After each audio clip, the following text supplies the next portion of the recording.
¿Alguna vez te has encontrado frente a algo que parecía desafiar todas las leyes de la física?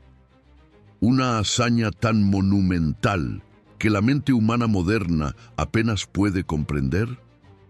No hablo de ciencia ficción, sino de una realidad construida hace 3000 años. Imagina, 30 metros de altura, 27 toneladas de oro puro brillando en las paredes interiores, columnas de bronce de 8 metros que pesaban 34 toneladas cada una, muros completamente revestidos de cedro importado del Líbano, pisos de ciprés pulido y querubines gigantes de 4.5 metros, todos cubiertos de oro. El Templo de Salomón no fue solo un edificio religioso, fue la construcción más costosa, grandiosa y técnicamente avanzada del mundo antiguo. Tomó 7 años completarlo, consumiendo más oro que cualquier otra estructura conocida de la época. Pero lo que realmente lo convierte en un misterio, un enigma que persiste hasta hoy, es un detalle que nadie puede explicar.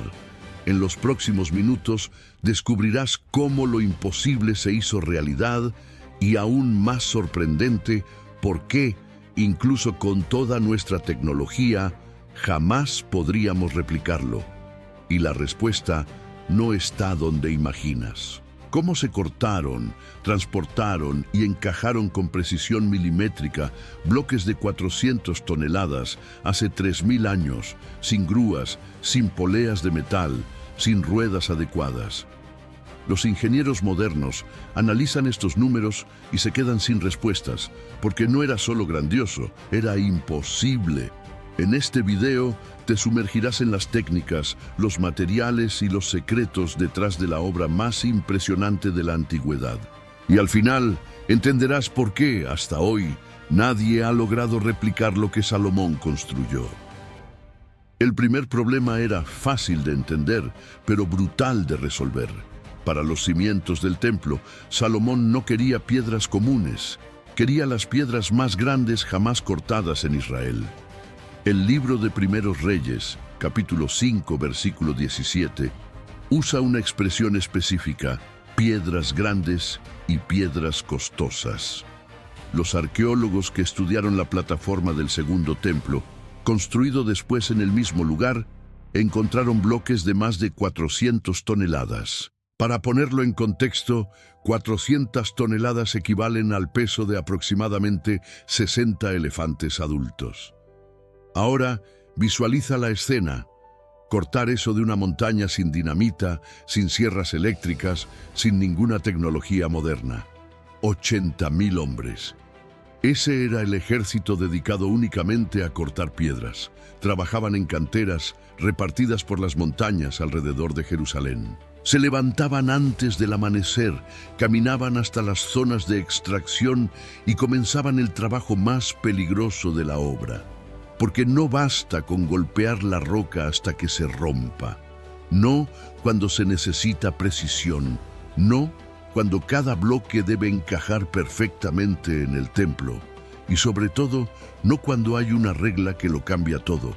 Ningún sonido de herramienta de hierro podía escucharse en el lugar de la construcción. Esta orden, registrada en Primeros Reyes, capítulo 6, versículo 7, significaba que las piedras debían salir listas de las canteras. Cada corte, cada ángulo, cada superficie, todo se hacía lejos del templo. La técnica utilizada era antigua, pero ingeniosa.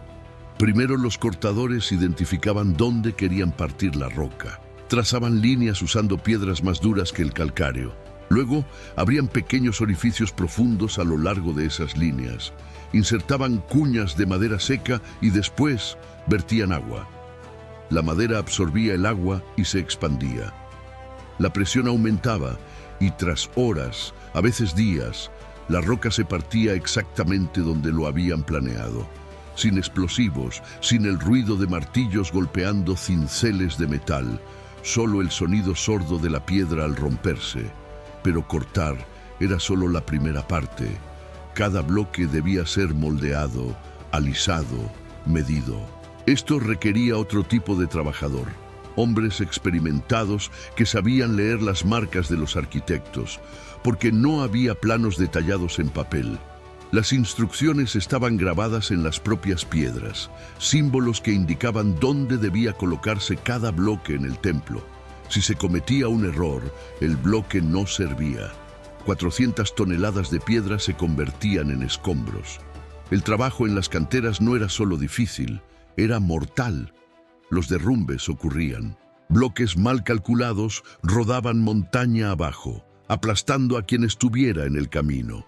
No había equipos de seguridad, no había hospitales cercanos. Si te lesionabas gravemente, tus posibilidades de sobrevivir eran mínimas, y aún así, 80.000 hombres se levantaban cada día y regresaban a esas montañas. ¿Por qué? Para los israelitas, que trabajaban en turnos, era un empleo pagado, con derecho a volver a casa. Para los cananeos, en trabajo forzado, no había opción.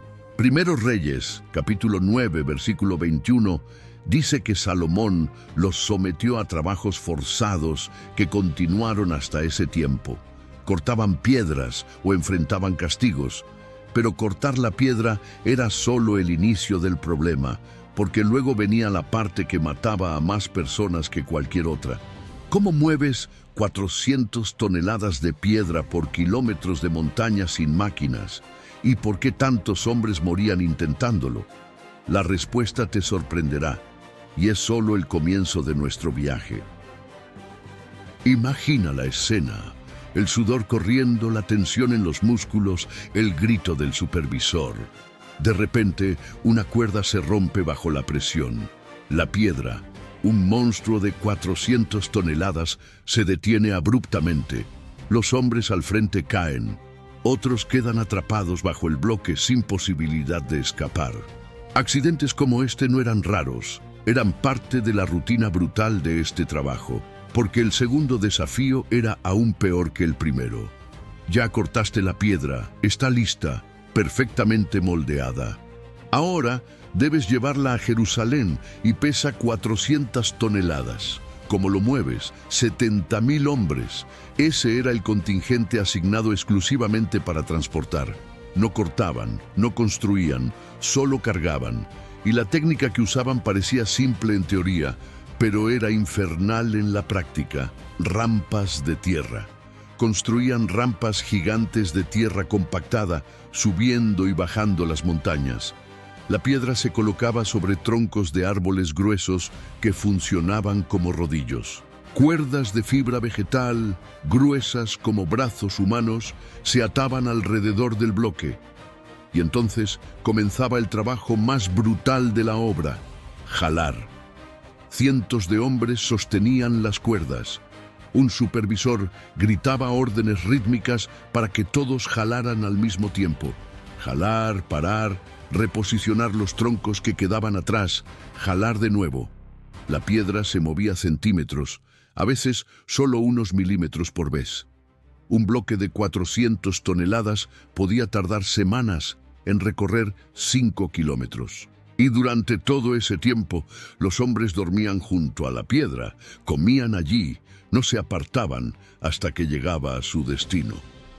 Pero aquí está el detalle que lo empeora todo. Las cuerdas no eran eternas. Las fibras vegetales soportan peso, pero tienen un límite. Bajo presión constante comenzaban a desgastarse, los hilos se rompían uno por uno, y cuando la cuerda finalmente cedía, no era solo ella la que se perdía.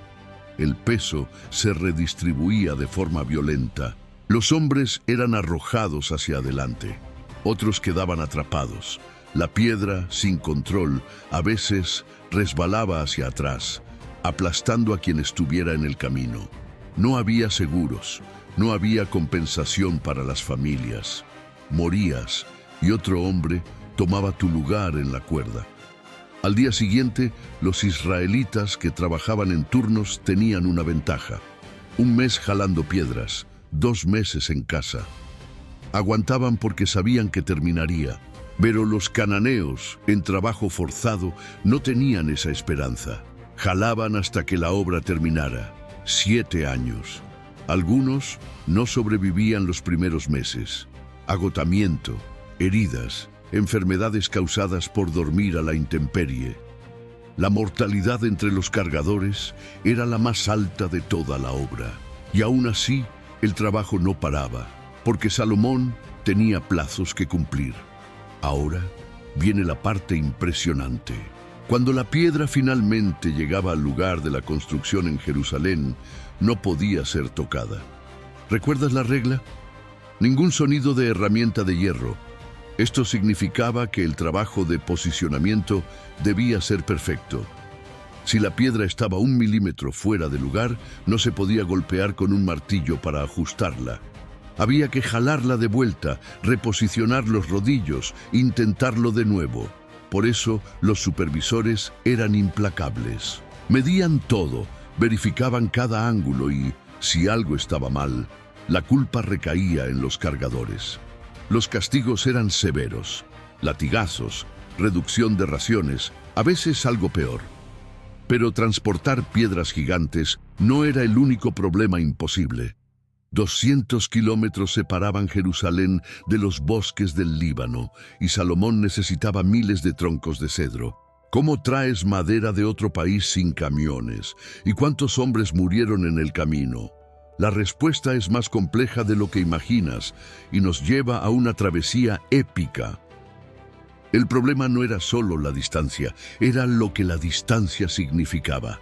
200 kilómetros separaban Jerusalén de los bosques de cedro en el Líbano. 200 kilómetros de montañas, valles, ríos y territorio extranjero. Y Salomón necesitaba miles de troncos. El cedro era la madera más noble del mundo antiguo, resistente, aromática, casi indestructible, usada por reyes para construir palacios y templos, pero solo crecía en las montañas libanesas. Israel no lo tenía. Entonces, Salomón hizo lo que cualquier líder haría, compró. La negociación con Hiram, rey de Tiro, está registrada en 1 Reyes capítulo 5, versículos 6 al 11. Hiram proporcionaría leñadores especializados y todo el cedro necesario. A cambio, Israel pagaría 20,000 coros de trigo al año, más de 4 millones de litros y otros 2 millones de litros de aceite de oliva. Era un acuerdo comercial extremadamente costoso, pero Salomón no tenía opción. Sin cedro, no había templo. 10,000 israelitas. Ese era el contingente asignado para trabajar en el Líbano, pero no estaban allí todo el tiempo. Primeros Reyes, capítulo 5, versículo 14, explica el sistema. 1 mes en el Líbano, 2 meses en casa. Adoniram era el supervisor encargado de organizar los turnos. Cada mes, 10,000 hombres subían a las montañas libanesas. Trabajaban junto a los leñadores sidonios, que eran especialistas, talando cedros gigantescos que tenían siglos de antigüedad. Luego, cortaban los troncos en tamaños transportables, y entonces venía la parte más complicada, llevarlos a Israel. El transporte se dividía en 2 etapas. La primera, por mar. Los troncos se ataban unos a otros, formando balsas enormes, empujadas y guiadas por barcos más pequeños. Estas balsas flotaban por el mar Mediterráneo hasta el puerto de Jope, que hoy es parte de Tel Aviv. El viaje tomaba días, las tormentas eran comunes, a veces las cuerdas se rompían y los troncos se perdían en el mar. Pero era la forma más rápida de mover madera pesada por largas distancias. La segunda etapa, por tierra. De Jope a Jerusalén hay unos 60 kilómetros. Parece poco, pero cada tronco de cedro pesaba toneladas. Usaban la misma técnica que con las piedras. Troncos más pequeños como rodillos, cuerdas y cientos de hombres jalando. La diferencia es que la madera es más frágil que la piedra. Si dejabas que el cedro se arrastrara por el suelo, se rayaba, se agrietaba, perdía calidad. Entonces, el cuidado debía ser doble y el tiempo de transporte mucho mayor. Un solo tronco podía tardar semanas en llegar. Los hombres que hacían este trabajo dormían a la intemperie, comían raciones básicas de pan, lentejas y agua. Muchos se enfermaban, fiebres, infecciones, agotamiento. No había médicos especializados. Si te ponías demasiado enfermo para trabajar, te reemplazaban, y si morías, tu familia recibía la noticia semanas después, cuando terminaba tu turno y no regresabas a casa.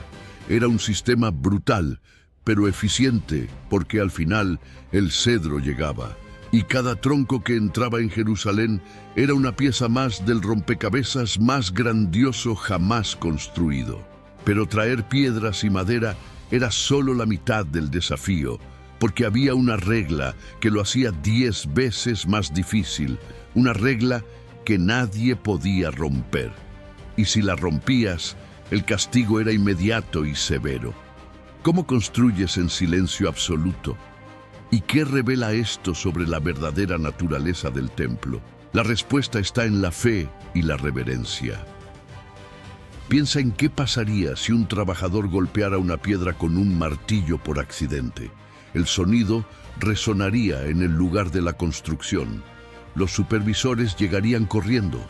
No importaría la excusa, el castigo sería inmediato y severo, porque había una regla por encima de todas las demás.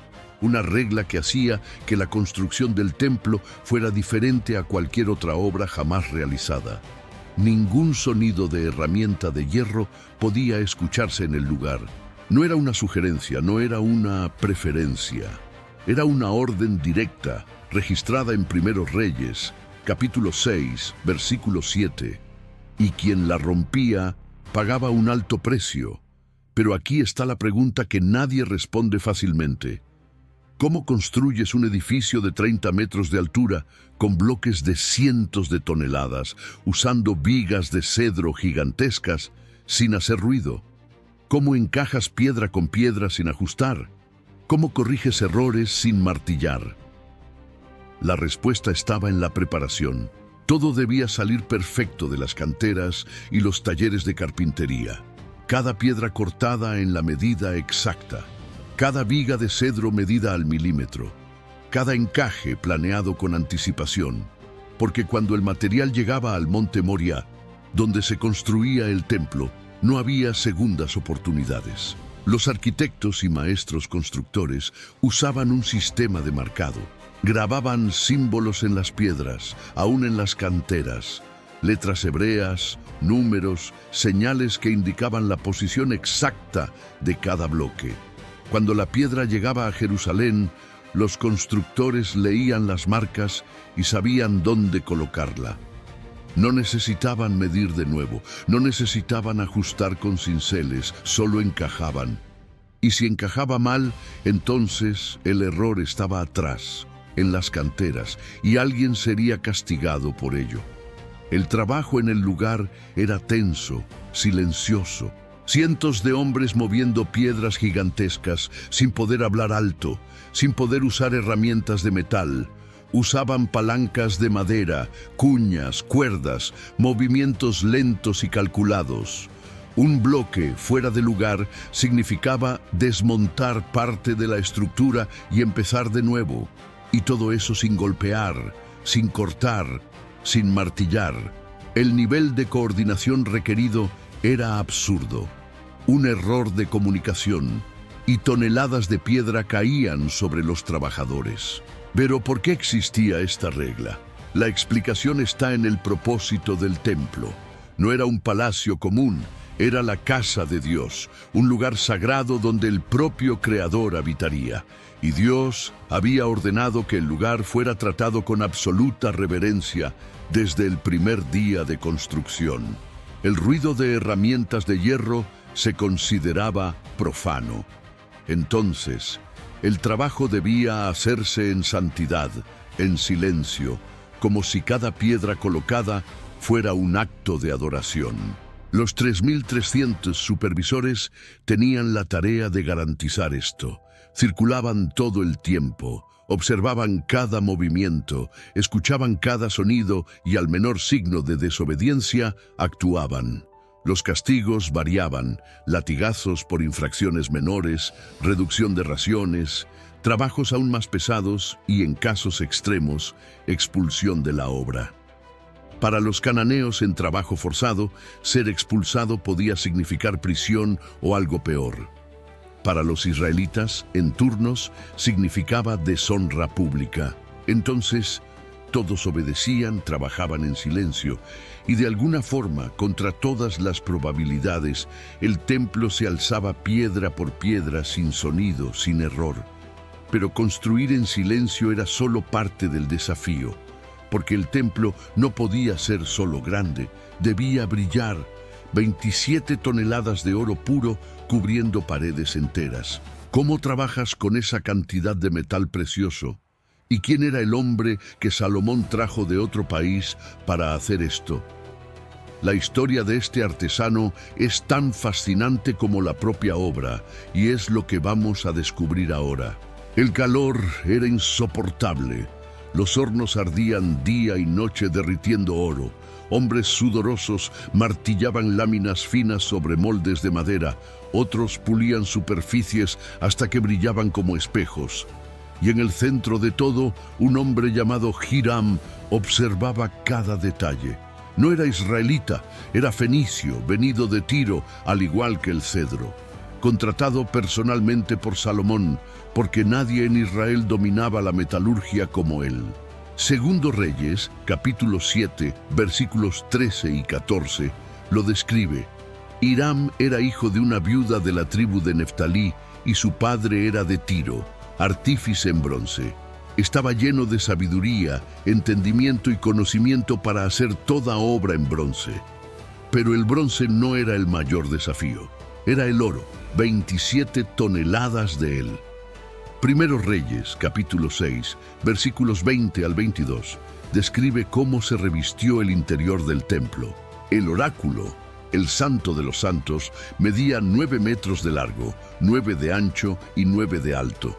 Todo allí estaba cubierto de oro puro, las paredes, el techo, el suelo. No era pintura, no era una capa fina, eran placas de oro batido clavadas sobre el cedro. Y el trabajo de preparar esas placas era brutal. El oro puro es suave, maleable, puede martillarse hasta quedar fino como papel, sin que se rompa, pero eso requiere técnica. Artesanos especializados calentaban pequeñas cantidades de oro hasta que se ablandaban. Luego lo martillaban sobre yunques de piedra, golpeaban, giraban, golpeaban de nuevo hasta obtener placas uniformes y finas. Cada placa tomaba horas en hacerse, y se necesitaban miles para cubrir todas las superficies del templo. El trabajo no paraba. Los hornos funcionaban sin cesar. La leña se consumía en cantidades industriales para mantener el fuego encendido. El aire era denso con el humo y el olor a metal caliente. Y en medio de todo, Hiram supervisaba, corregía, inspiraba. Era el director de una orquesta de artesanos, transformando metal en bruto en una visión divina. Pero el oro no era solo para las paredes. Los objetos rituales, los utensilios del templo, todo debía hacerse de oro puro o bronce pulido. El altar de incienso, la mesa de los panes de la proposición, los candelabros, todo se trabajaba con la misma precisión y reverencia. Y lo más impresionante, los 2 querubines gigantescos que custodiaban el Santo de los Santos. Cada uno medía 4.5 metros de altura, hechos de madera de olivo y cubiertos de oro puro. Sus alas se extendían por todo el espacio, tocando las paredes y entre sí. Era una visión impresionante, un testimonio de la riqueza y la devoción de Salomón. Esa era la respuesta al misterio inicial. La combinación de recursos inimaginables, mano de obra masiva y la experiencia de maestros como Hiram, todo bajo el mandato de un propósito divino, hizo posible lo que hoy consideramos imposible. 7 años de trabajo arduo, sudor y sacrificio. 70.000 cargadores, 80.000 cortadores de piedra, 10.000 leñadores, 3.300 supervisores. más de 160.000 hombres trabajando incansablemente para construir algo que desafiaba la lógica. El Templo de Salomón fue una maravilla de la ingeniería y la fe. Pero ¿por qué, después de 3.000 años, nadie ha logrado replicar esta hazaña? La respuesta no está solo en la falta de tecnología o en la escala del proyecto. Está en la combinación única de factores que se alinearon en ese momento histórico. Primero, la mano de obra masiva y, en gran parte, forzada. Salomón tenía acceso a un ejército de trabajadores que podían movilizarse para tareas colosales, sin las preocupaciones modernas por derechos laborales o costos. Segundo, los recursos ilimitados. El oro, el cedro, el bronce, todo se proporcionó en cantidades que hoy serían impensables, financiadas por la riqueza del reino de Salomón y acuerdos comerciales estratégicos. Tercero, la motivación divina. Para los israelitas, construir el templo no era solo un proyecto de ingeniería, era un mandato divino, un acto de adoración. Esa fe inquebrantable impulsaba a los trabajadores a superar desafíos que de otra forma serían insalvables. Cuarto, el conocimiento y la experiencia de civilizaciones antiguas. Hiram de Tiro, los leñadores sidonios, los maestros constructores. Salomón reunió a los mejores artesanos e ingenieros de su época, que dominaban técnicas que se perdieron o adaptaron con el tiempo. Y finalmente, la perfección exigida por la regla del silencio. Esa imposición, que parecía un obstáculo, en realidad forzó un nivel de planificación y precisión casi imposible de alcanzar. Cada pieza debía ser perfecta antes de llegar al lugar de la construcción, eliminando el margen para errores e improvisaciones. Esto resultó en una calidad de construcción que rara vez se ha visto desde entonces. El Templo de Salomón fue destruido siglos después, pero su legado permanece como un recordatorio de lo que la ingeniosidad humana, la fe y la determinación pueden lograr. Una obra que desafió las leyes de la física y la lógica, construida por hombres que, con sus propias manos, erigieron un monumento a la gloria de Dios. Es un testimonio de una era donde lo imposible se hizo realidad. Y al mirar atrás, solo podemos preguntarnos, ¿qué más esconde la antigüedad que aún no hemos comprendido? ¿Alguna vez te has preguntado qué es realmente imposible? Tal vez la respuesta esté en mirar al pasado con nuevos ojos, con la curiosidad de quien busca desentrañar secretos antiguos. Si esta historia de superación y misterio te ha fascinado, deja tu like y suscríbete al canal para más relatos que desafían nuestra comprensión. Hasta la próxima aventura por lo imposible.